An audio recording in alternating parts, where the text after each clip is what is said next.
Channel Islands Maritime Museum has a large collection of what we call Murray models. We have 16 on display, and I will talk about a little bit about each of the models and where they're located in the museum. We'll call this, for lack of a better name, the Murray Shelf, where we have 7 models. The Murray family is from the Isle of Man. It's in the Irish Sea between Great Britain and Ireland. The family has been making model ships for many years. The great-grandfather started building them as a boy and was giving them to friends and neighbors. Then the grandfather did it, and the father started following along and built them also. And the information we have is from J. Stephen Murray. And J. Stephen Murray found that when his father sold one for 50 pounds, the man who bought it went out and sold it for 1,000 pounds, and that's when they decided to make a business out of it. So they have this is all from an interview in 1986 at a maritime model event in Chicago, and the information I have about that. And we've been able to find nothing since then, so we don't know what happened to the company or if they're still making it. We're still looking into it. But like I say, out here on the Murray Shelf, I'll start with the one on the left, and that's called the Astrolabe. And we have 2 models of that. The large one is up here. Well, that's another thing. The Murray family made the models in 2 different sizes and produced them. This was a French ship that was used for scientific and geographical studies. Launched in 1811, but made its first scientific voyage around the world in 1822. Many voyages and extensive mapping and collecting of specimens in the South Pacific, but mainly noted for discovery of the Antarctica in 1840. The next one, second from the left, is the Phoenix. She was used in many battles of the Anglo-Dutch Wars in the mid-1600s, captured by the British in 1665 and used by the British until being sunk in the Thames with several other ships to form a blockade against the Dutch invading ships. The large one here in front, third one from the left, is the Cutty Sark. We also have 2 models of that. This is the large one. The Cutty Sark was a famous clipper ship built in 1869 to be used in the tea trade. She was a fast ship, but with the advent of steamships and the opening of the Suez Canal, clippers became uneconomical. She has been restored and is now open to the public in Greenwich, England. J. Stephen Murray says that this is the most popular model with his American customers.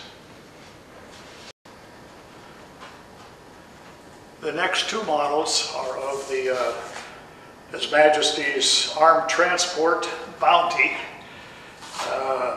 This shows a comparison of the 2 different sizes that the Murrays made. One was called the Standard, the other was called the Large. The ship was a coal carrier named Bethia, purchased by the British Navy in 1787. It was outfitted to be an armed transport to be used in taking 1,000 breadfruit plants from Tahiti to the West Indies, there to be used as a cheap food source for their slaves. Many problems were encountered during the voyage, which culminated in the infamous mutiny on the Bounty. Up behind them in the corner is the La Superbe. It's a 74-gun French ship of the line. It was one of many ships designed by Jacques Noël Sayne, who designed French naval ships for 30 years. The ships he designed were known as big, fast, maneuverable, and beautiful. Even King Charles II of England directed his shipwright to build his new warships like La Superbe. She was sunk in a storm in 1795. The last one here on the Murray Shelf is the Mayflower.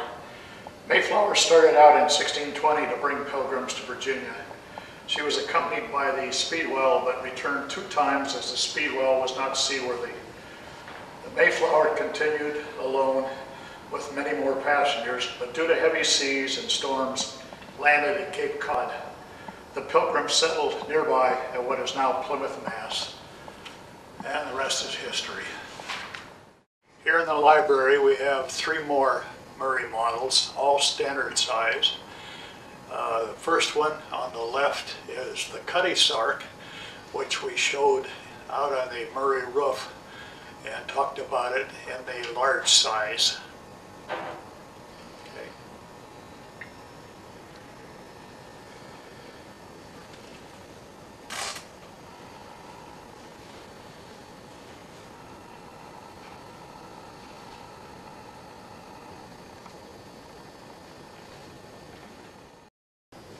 The central one here in the library is the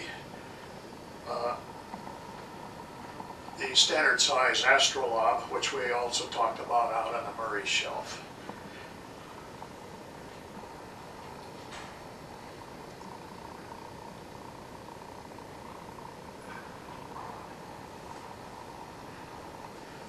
The last one on the right is the small or standard model of the Victory built by the Murray family.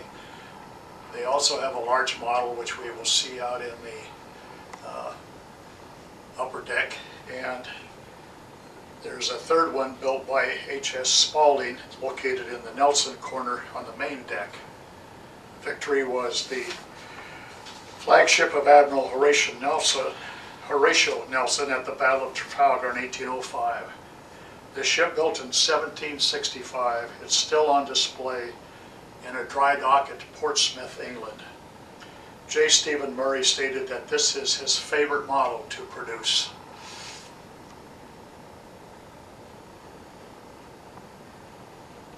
HMS Victory, model built by the Murray family.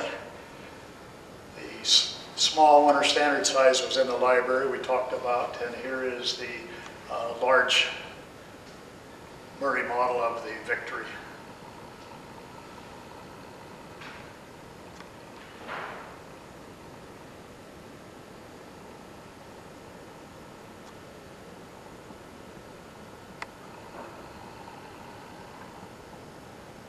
Model called the Flower, also known as Leflore America. There were many ships named Leflore by the French starting in 1716. This particular model was built from a Paris museum, plans of the American ship. The original ship was built in America in 1776, but because of the American Revolution ended, this ship was sold to the French.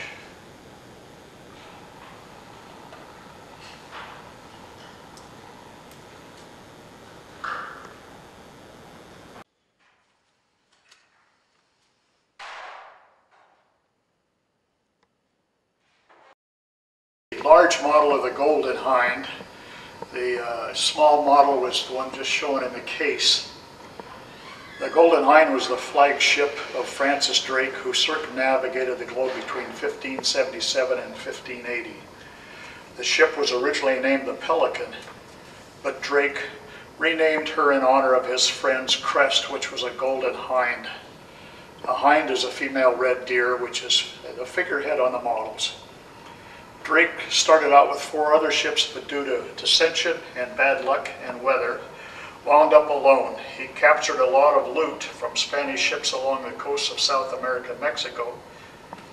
Worried about returning to England with a ship full of treasure on his original route, he instead continued westbound.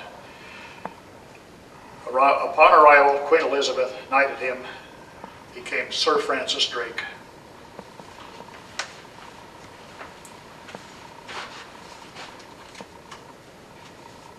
In the case we have the small or standard size model of the Mayflower. We talked about the Mayflower on the Murray roof, and And this is the same model, and it's the standard size.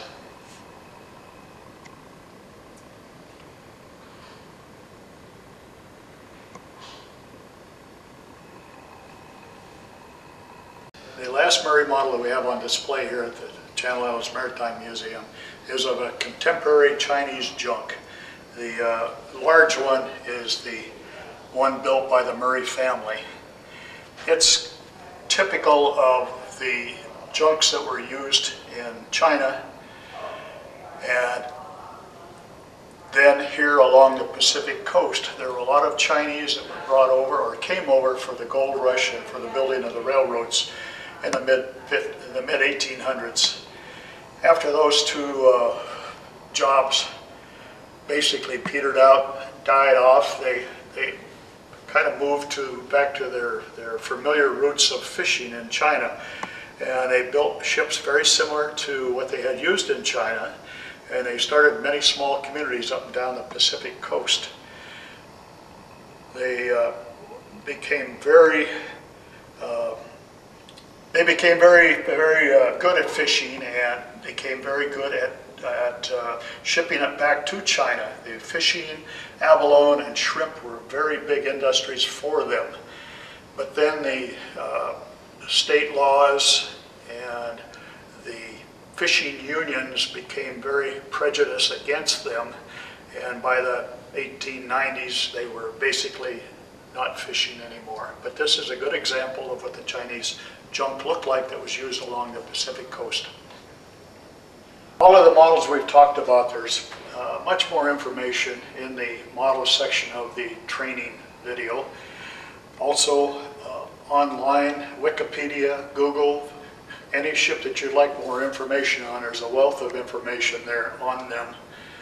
Sizes, shapes, speeds, battles, all of that if you're really interested in getting further into it.